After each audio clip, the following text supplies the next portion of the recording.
ของปล่อยโตโหเซอปันปีหมดยาวอำกึดไว้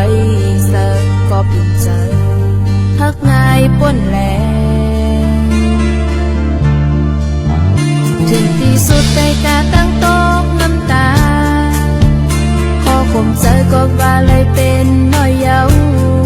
อำพร้อมยอมก็เป็นกว่าเยาอำจางไม่สร้างไหลก็ปลอบพาใจสายปีนี่ถึงต้องต่อสิบ่หักสองเอาเป็นลองตั้งไม่สุบยุ่งหูใสได้สิพักแค่ก็นั่งวนไอเสยก็ว่าเป็นก็มาตั้งหลังอำเภอเป็นคนเอาบ่หักอ่อนเปิ้นโกโก้บาปแลยอมส่งคืนผู้เป็นเจ้าของเต่าสายเอานำล้างลูกเป็ดตั้งหาเขาสองไว้เป็นเหมือนฝันในคำคืนหนึ่งยืนเจ้าฟ้าใสก็จำหายสึกวันไม่แทง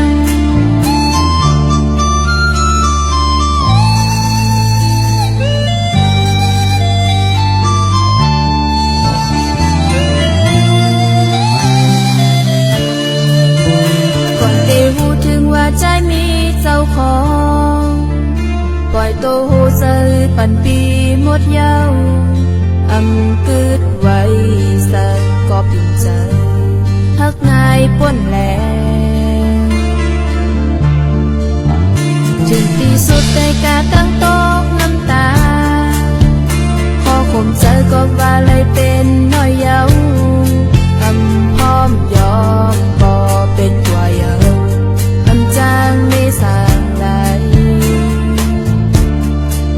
ก็ปลอบพาใจสายปีมีหนึ่งต้องต่อสิบ่หักสองเอาเป็นลองตั้งไม่สุบยุ่งหูใสแต่สิพักแค่ก็นั่งวนในเสย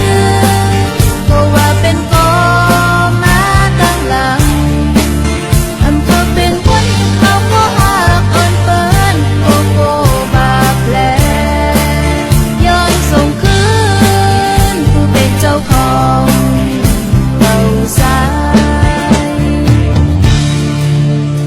เอานำล้างลูกเป็ดตั้งหาเขาสองไว้เป็นเหมือนฝันในคำคืนหนึ่งยืนเจ้าฟ้าใสก็จำหายสึกวันไม่แท้